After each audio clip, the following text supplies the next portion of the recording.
विषय वस्तु है अंग्रेज फ्रांसीसी संघर्ष भारत में, जिसको हम लोग कर्नाटक युद्ध के रूप में देखेंगे, क्योंकि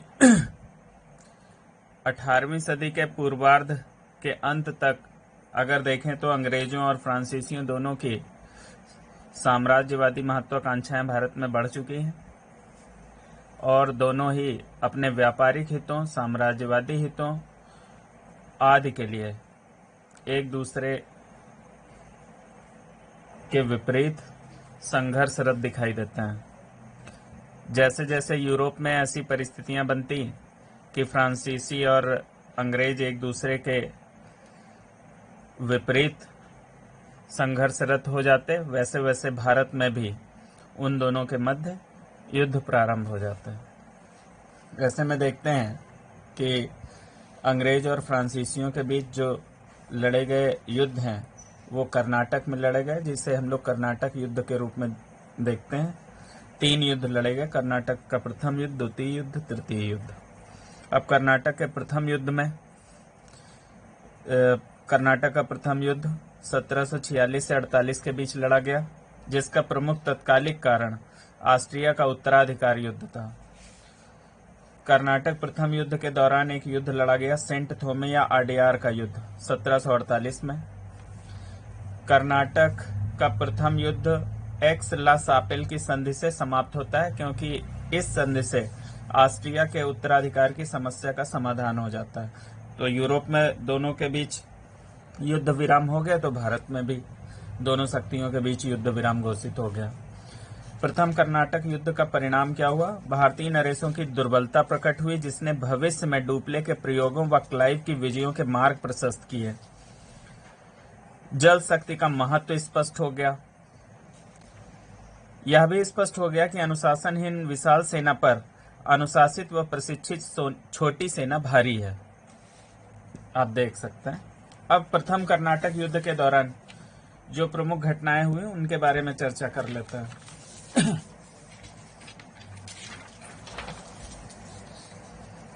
कर्नाटक का प्रथम युद्ध, ये कर्नाटक रीजन है। तत्कालिक कर्नाटक नवाब की हैसियत रखते हैं अनवरुद्दीन, तत्कालीन समय में। और मद्रास अगर देखें तो अंग्रेजों के नियंत्रण में है, और जिसका अंग्रेज गवर्नर है निकोलस मोर्स।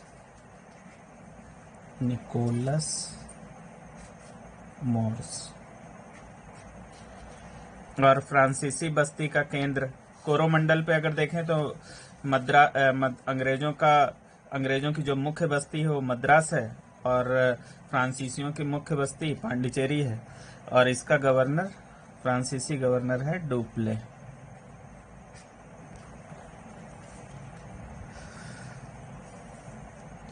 प्रारंभ में इस युद्ध के प्रारंभ में देखें तो अंग्रेज एडमिरल एडमिरल हैं बार्नेट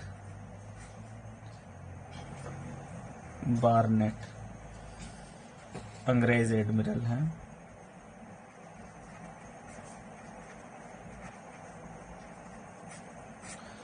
इन्होंने फ्रांसीसी जहाजों पर अधिकार कर लिया, फ्रांसीसी जलपोतों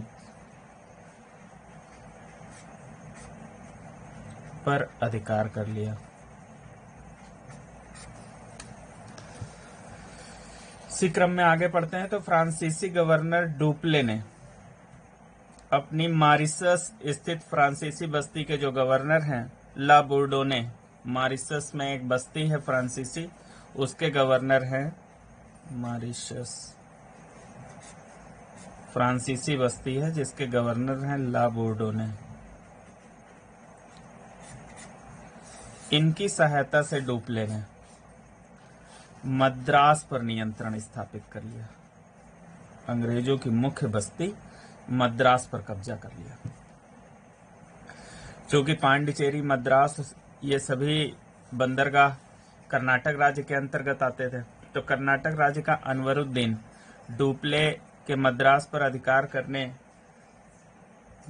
की गतिविधि तक अभी शांत था, उसका कारण यह था कि डुप्ले और अनवरुद्दीन के बीच सहमति हुई थी कि डुप्ले जब मद्रास पर कब्जा कर लेगा तो मद्रास अनवरुद्दीन को सौंप देगा।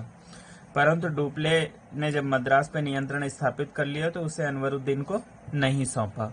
अनवरुद्दीन क्रोधित हो गया और अनवरुद्दीन का पुत्र महफूज खां,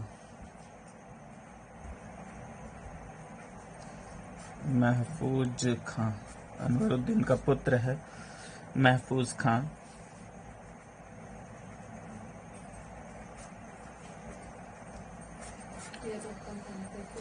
इसके अधीन एक विशाल सेना आई, जिसने फ्रांसीसियों पर हमला बोल दिया। एक तरफ डुप्ले की सेना है, फ्रांसीसियों की सेना कह सकते हैं, जिसका कैप्टन है पैराडाइज। इन दोनों के बीच एक युद्ध लड़ा गया जिसको ये सेंट थोमे का युद्ध कहते हैं। सेंट थोमे या अडेयार का युद्ध, सेंट थोमे या अडेयार का युद्ध, या अडेयार का युद्ध ये लड़ा गया है 1748 में। इसमें फ्रांसीसी सेना जीत गई और नवाब की जो सेना थी वो हार गई। इस युद्ध से डुप्ले की ख्याति में वृद्धि हुई। इस युद्ध से डुप्ले की ख्याति में बहुत वृद्धि हुई और डुप्ले के बारे में अगर बात करें तो मुगल बादशाह आलमगीर द्वितीय ने डुप्ले को नवाब खान की उपाधि दी है। एक यूरोपीय मालेसन है, उन्होंने कहा है कि डुप्ले प्रथम व्यक्ति था जिसने हिंदुस्तान पर यूरोपीय सत्ता का अनुभव किया। मद्रास पर अंग्रेजों का नियंत्रण हो जाने से अंग्रेजों ने बदला लेने के लिए बाहरी अंग्रेजी बस्तियों से समर्थन लिया, लेकिन इसी बीच यूरोप में एक्स ला सापेल की संधि हो गई। एक्स ला सापेल की संधि। इस संधि से यूरोप में ऑस्ट्रिया का जो उत्तराधिकार का युद्ध था उसकी समस्या का समाधान हो गया। तो यूरोप में दोनों फ्रांसीसी और अंग्रेजों के बीच युद्ध विराम हो गया।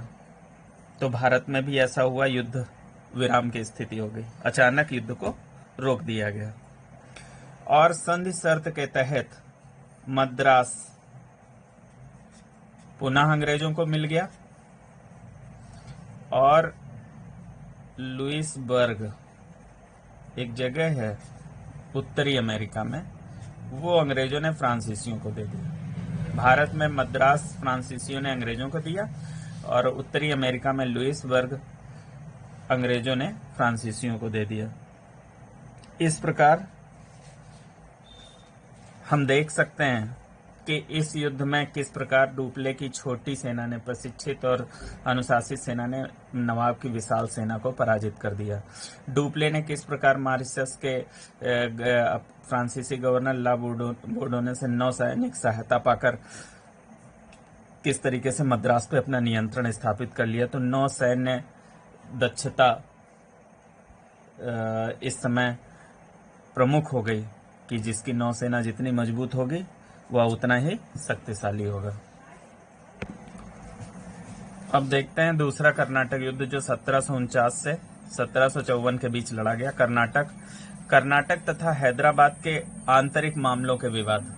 इस युद्ध के अनेक कारण भी है, और भी कारण है। जैसे हम देख सकते हैं कि पहला कर्नाटक युद्ध अचानक बंद किया गया था, तो पिछली शत्रुता भी अभी दूसरे युद्ध के लिए कारक साबित हुई।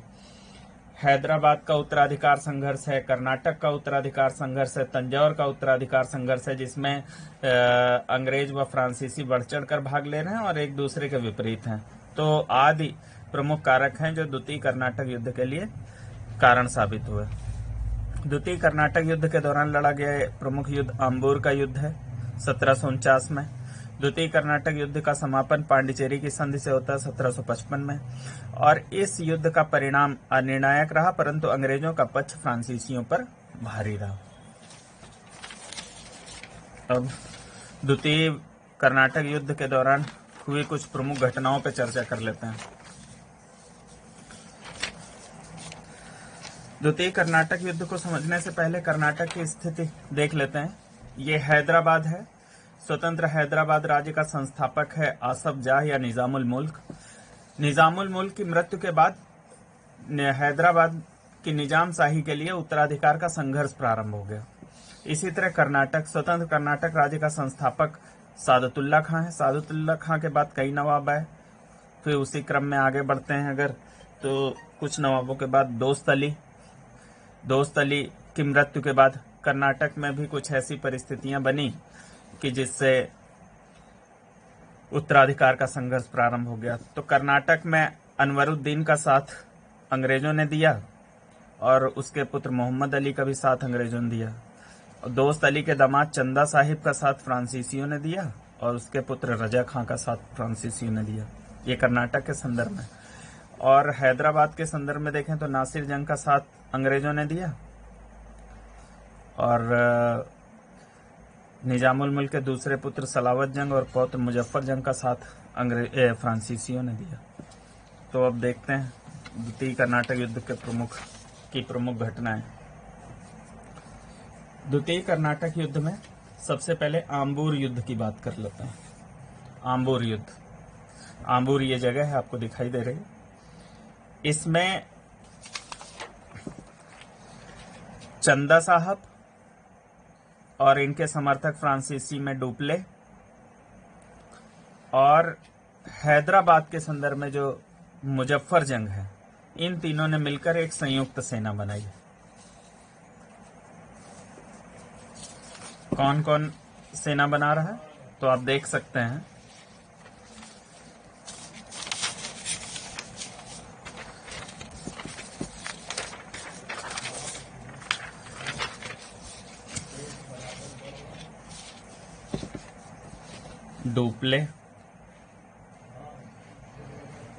डुप्ले प्लस चंदा साहब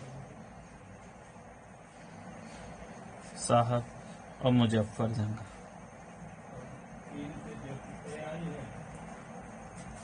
मुजफ्फर जंग हैदराबाद के संबंध में, चंदा साहब कर्नाटक और डुप्ले फ्रांसीसी। इनकी संयुक्त सेना ने नासिर जंग, इनकी संयुक्त सेना ने अनवरुद्दीन जो कर्नाटक में अंग्रेज समर्थित हैं, अनवरुद्दीन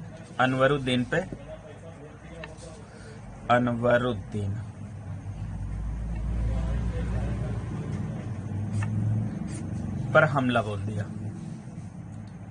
ये पराजित हुए, ये समूह विजित हुआ और इनको मार दिया गया। ये युद्ध आम्बूर में लड़ा गया, जिसको हम आम्बूर युद्ध कह सकते हैं।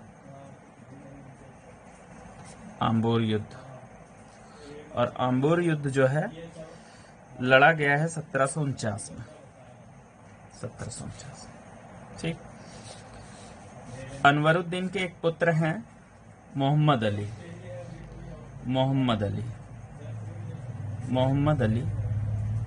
जिन्होंने शरण ली है त्रिचनापल्ली। इन्होंने शरण कहाँ ली? त्रिचनापल्ली में शरण ली इन्होंने। अब चंदा साहब कर्नाटक के नवाब बन गए और इन्होंने अर्काट को राजधानी बनाया, अब अंग्रेजों ने देखा कि कर्नाटक में फ्रांसीसियों का प्रभुत्व बढ़ गया, तो उन्होंने हैदराबाद में नासिर जंग को उकसाना शुरू किया कि वो इनसे युद्ध करे। अब नासिर जंग का युद्ध होता है इनसे नासिर जंग का युद्ध होता है। नासिर जंग इस बार विजयी रहता है, समूह हार जाता है। परंतु नासिर जंग की सेना में ही विद्रोह हो जाता है और नासिर जंग की हत्या हो जाती है। इस मौके का लाभ डुप्ले उठाता है और वो मुजफ्फर जंग को निजाम घोषित कर देता है। मुजफ्फर जंग को निजाम हैदराबाद का, मुजफ्फर जंग को हैदराबाद का निजाम घोषित कर दिया। अब निजाम घोषित होने के बाद मुजफ्फर जंग डुप्ले से प्रार्थना करता है कि उसकी रक्षा के लिए वो एक सेना उसके दरबार में रखे, उसके राज्य में रखे। तो डुप्ले अपना एक फ्रांसीसी अफसर बुस्सी यहाँ नियुक्त कर देता है कुछ सैनिकों के साथ। लेकिन इसी बीच मुजफ्फर जंग की भी हत्या हो जाती है। तो बुस्सी मुजफ्फर जंग की हत्या के बाद नासिर जंग के छोटे भाई सलावत जंग को, नासिर जंग का ये छोटा भाई सलावत जंग, उसको निजाम घोषित कर देता है। तो मुजफ्फर जंग के बाद नवाब कौन बना? तो सलावत जंग। ये नासिर जंग का छोटा भाई है और यह निजामुल मुल्क का कह सकते हैं पुत्र है। ये निजाम घोषित हो गया, निजाम बन गया।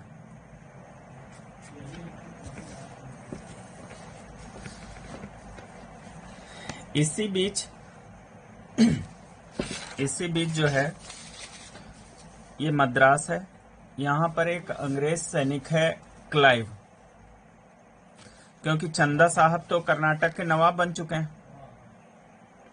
उन्होंने अनवरुद्दीन के पुत्र जो मोहम्मद अली है, त्रिचनापल्ली में जिसने शरण ले रखी, ये देख रहे हैं आप, त्रिचनापल्ली में जिसने शरण ले रखी है, इसका उन्मूलन करने के लिए इन्होंने त्रिचनापल्ली का घेरा डाल दिया, जिसको अर्काट का घेरा कहते हैं। त्रिचनापल्ली को अर्काट का घेरा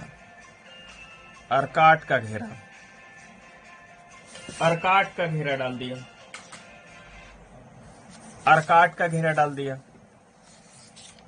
इसका उन्मूलन करने के लिए। इस मौके का लाभ उठाकर क्लाइव ने इनकी राजधानी, क्योंकि त्रिचनापल्ली यहां है, चंदा साहब आ चुके हैं दक्षिण, तो अब यहां चंदा साहब है नहीं अर्काट में, तो क्लाइव ने अर्काट को घेर लिया। इसको कर्नाटक का घेरा कहते हैं। अर्काट को आप देख रहे हैं, अर्काट को कर्नाटक का घेरा कहते हैं। ये क्लाइव ने डाला है, और अर्काट का घेरा त्रिचनापल्ली वाला घेरा है, जहां पर अनवरुद्दीन के पुत्र मोहम्मद अली हैं। उनका उन्मूलन करने के लिए चंदा साहब यहां आए हुए हैं। तो ये अर्काट का घेरा और कर्नाटक का घेरा। तो चंदा साहब अब अर्काट का घेरा हटाकर पुनः वापस लौटने की कोशिश करते हैं अपनी राजधानी को बचाने के लिए, लेकिन इन्हें मार दिया जाता है और इस प्रकार अंग्रेजों का कब्जा हो जाता है अर्काट पर। तो अब अंग्रेजों का कब्जा हो गया, मद्रास, अर्काट, ये सारे रीजन अंग्रेजों के कब्जे में आ गए। इससे जो है फ्रांसीसी शक्ति को बहुत बड़ा धक्का लगता है, फ्रांसीसी शक्ति को बहुत बड़ा धक्का लगा। अब फ्रांसीसी शक्ति कमजोर हो गई अंग्रेजों के सापेक्ष, और क्लाइव को, डुप्ले को, जो फ्रांसीसी गवर्नर है, फ्रांसीसी सरकार वापस बुला लेती है। फ्रांसीसी सरकार ने डुप्ले को वापस बुला लिया, अंग्रेजों का प्रभुत्व बढ़ गया। फिर अगला फ्रांसीसी गवर्नर गोड़ेहू आता है। अगला फ्रांसीसी गवर्नर गोड़ेहू। गुड़ेहू आता है और वो अंग्रेजों से संधि कर लेता है। उसी संधि का नाम है पांडिचेरी की संधि। पांडिचेरी की संधि। पांडिचेरी की संधि अंग्रेजी प्रभाव से हुई थी, तो जाहिर सी बात थी कि शर्तें अंग्रेजों के पक्ष में ज्यादा होंगे। इसी संधि से द्वितीय कर्नाटक युद्ध समाप्त होता है। इस संधि की प्रमुख शर्तों में था कि फ्रांसीसी अब किसी भी भारतीय राजाओं के झगड़ों में हस्तक्षेप नहीं करेंगे। अंग्रेज और फ्रांसीसी दोनों भारतीय नरेशों एवं मुगलों द्वारा दी गई उपाधि त्याग देंगे। दोनों पक्ष एक दूसरे के क्षेत्र वापस कर देंगे। तो आप देख सकते हैं इसमें जो भी शर्तें हुई कि अब वे किसी भी भारतीय राजाओं के झगड़े में हस्तक्षेप नहीं करेंगे। अंग्रेजों और फ्रांसीसी दोनों भारतीय नरेशों एवं मुगलों द्वारा दी गई उपाधि त्याग देंगे। दोनों पक्ष एक दूसरे के क्षेत्र वापस कर देंगे। इस संधि के संदर्भ में डुप्ले की प्रतिक्रिया है। उसने कहा है कि गुड़ेहू ने अपने देश का विनाश और सम्मान के साथ समझौता किया है इस संधि में। अब इस संधि के बाद की स्थिति बनती है, दक्षिण भारत में अंग्रेजों की शक्ति का वर्चस्व कायम हो गया और कर्नाटक में अंग्रेज समर्थित नवाब मोहम्मद अली तथा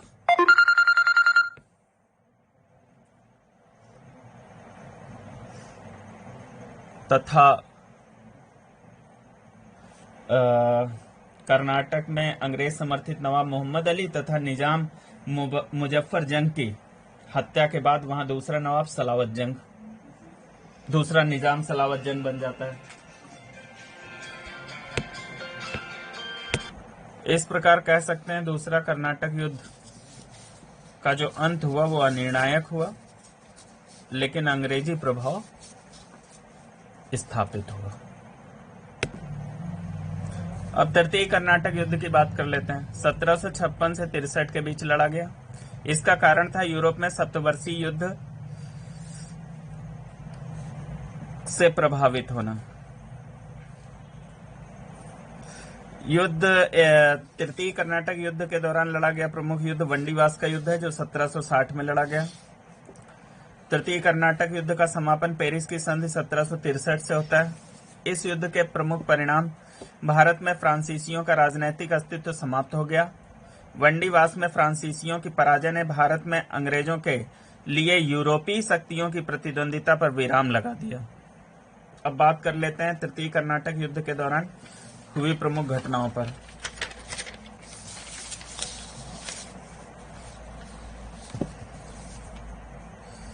(1756) में तृतीय कर्नाटक युद्ध जो है 1756 से 63 के बीच हुआ। 1756 में यूरोप में सप्तवर्षीय युद्ध प्रारंभ, जिसका प्रभाव भारत में भी दिखेगा। भारत में भी अंग्रेज और फ्रांसीसी एक दूसरे के विरुद्ध संघर्षरत हो जाएंगे। 1758 में काउंट डी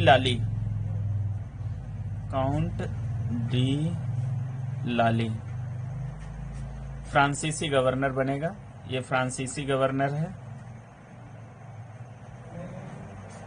फ्रांसीसी गवर्नर बनेगा। ये जो है यहां पर फोर्ट सेंट डेविड होगा। फोर्ट सेंट डेविड इसको जीत लेगा और फिर मद्रास का घेरा डालेगा। फिर इसके बाद जो है ये मद्रास का घेरा डालेगा, परंतु अंग्रेजी नौसेना के कारण उसे पीछे हटना पड़ेगा। ये सफल नहीं होगा घेरा इसका। फिर जनवरी 1760 में एक जगह है पांडिचेरी और मद्रास के बीच में वंडीवास। यहां पर अंग्रेजी सेना और फ्रांसीसी सेना के बीच निर्णायक युद्ध लड़ा जाएगा। अंग्रेजी सेना और फ्रांसीसी सेना के बीच निर्णायक युद्ध लड़ा जाएगा। इस युद्ध में अगर देखें तो फ्रांसीसी नेतृत्व काउंट डी लाली के हाथ में है, काउंट डी लाली, और ये फ्रांसीसी हो गए, और अंग्रेज सर आयर कोट, सर आयर कोट, ये अंग्रेज हैं, इनके बीच लड़ा जाएगा। इस युद्ध में फ्रांसीसी हार जाएंगे और अंग्रेज जीतेंगे। इस युद्ध में एक फ्रांसीसी अफसर हैं, फ्रांसीसी अफसर बुस्सी, जिन्हें अंग्रेज बंदी बना लेंगे। फ्रांसीसी अफसर एक बुस्सी हैं जिन्हें अंग्रेज बंदी भी बना लेंगे, बुस्सी को बंदी बना लिया जाएगा। काउंट डी लाली जब वापस जाएगा अपने देश लौटकर, तो इसे बास्तील का जो किला है कारागार के रूप में, वहां पे 2 साल तक कैद रखा जाएगा, फिर इसे फांसी दे दी जाएगी, तो इस युद्ध के बाद 1763 में पेरिस की संधि होगी, पेरिस की संधि। तो वंडीवास युद्ध का पूर्ण अंत जो है पेरिस की संधि से होगा, पेरिस की संधि से होगा। पेरिस की संधि के कुछ मुख्य बिंदु देख लेते हैं। इस संधि से सप्तवर्षीय युद्ध समाप्त हुआ। फ्रांसीसियों को भारत स्थित अपने सभी कारखाने वापस मिल गए। फ्रांसीसियों को उनके कारखाने वापस मिल गए कुछ शर्तों के तहत। देखा जाए तो फ्रांसीसी अब मात्र व्यापारिक कार्य करेंगे, फ्रांसीसी जो है मात्र अब व्यापारिक कार्य करेंगे, किलेबंदी नहीं करेंगे और गुटबंदी भी नहीं करेंगे। इस संधि के बाद